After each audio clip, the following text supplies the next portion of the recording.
better way to begin this series than with a scene that bids you welcome. In 1897, one of the most influential horror novels of all time was unleashed. A novel draped so heavily in its world of atmosphere and its depictions of life, death, and of course blood, that the fear of cutting my fingers on the pages while reading was actually a present thought.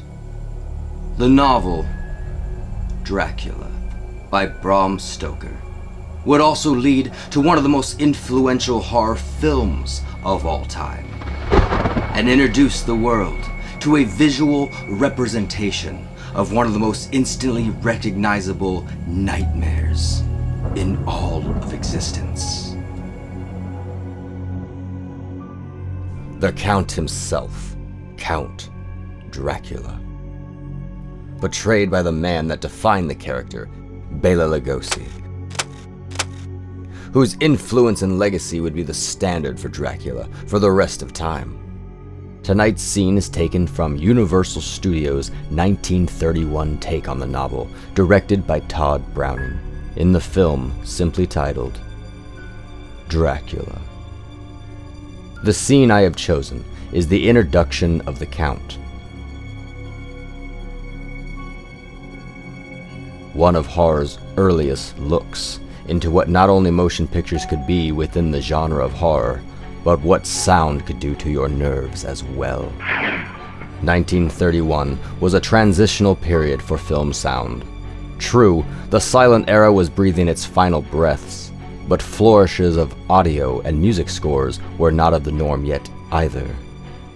And like an apparition, existing somewhere between light and dark, Dracula is created mostly of visuals, with prominent, though little sound. The film is bookended by music only, while sound effects are used effectively but sparsely, and dialogue seems to haunt the film here and there more so than guide you through the narrative.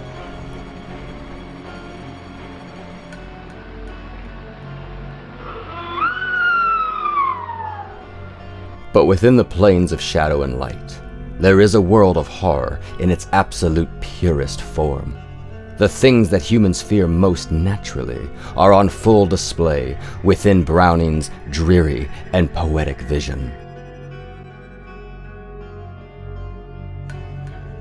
And Lugosi's performance of the eternal Count Dracula.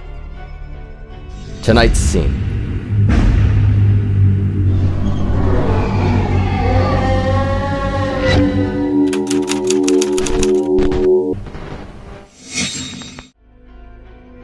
A simple introduction between two gentlemen, one of the living and the other of the unliving. Differing a bit from the novel, but also very similar, the Count greets a guest that he has been expecting, Mr. Renfield, played by horror and character actor legend Dwight Frye. Renfield has come to the home of Dracula to discuss a deal involving real estate, and has been warned countless times to stay away from Dracula's castle, to turn back the way he came and flee, for unimaginable terrors await him there. He wants me to ask if you can wait and go on after sunrise. Well, I'm sorry, but there's a carriage meeting me at Borgo Pass at midnight. Borgo Pass? Yes, Whose carriage? Count Dracula's. Count Dracula's? Yes.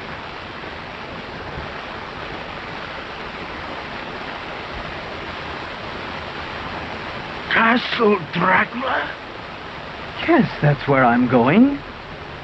To the castle? Yes. No.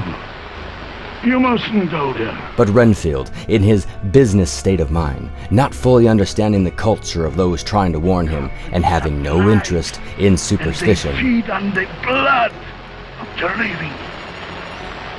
But that's all superstition. Has decided to carry on and meet the mysterious and feared man himself. The arrival to the castle, with all its gothic imagery and the unsettling presence that something evil dwells within, set 1931's bravest moviegoers to consider looking away from the glowing silver screen before them. But how could you? Once seen Dracula himself emerge and hypnotically take a hold of you, just as he does poor Renfield, who is taken back by all that he is witnessing. And then, the iconic moment. The first time we hear the monster speak, and you can almost feel the entire legacy of horror that would follow. I am Dracula. Oh, it's really good to see you.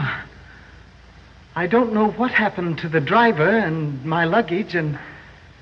Well, and with all this, I thought I was in the wrong place. I bid you welcome.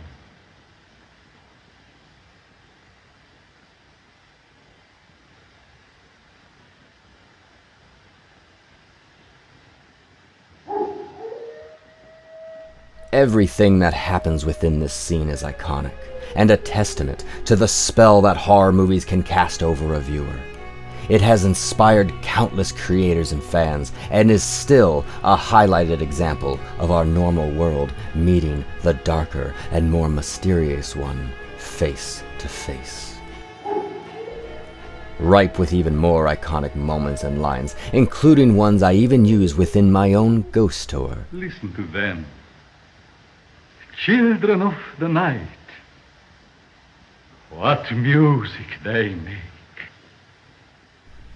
Then, like the ghostly and pale aura of a lighthouse, we see Dracula guide Renfield deeper into the catacombs of all things unsafe, much like the genre did for us fans at one point in our curious lives.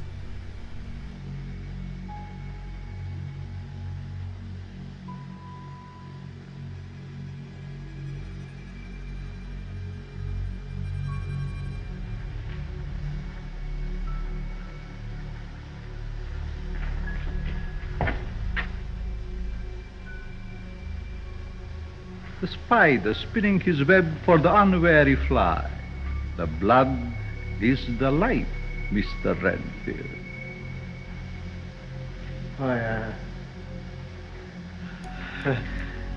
Yes.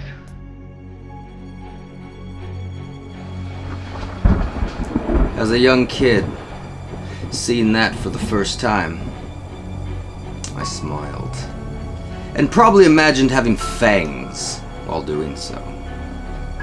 I felt as though Bela Lugosi wasn't just bidding welcome to Renfield, but to the entire realm of entertainment and cinema, beckoning us all to take one more step towards the foreboding, but all more alluring landscape of the entire horror genre.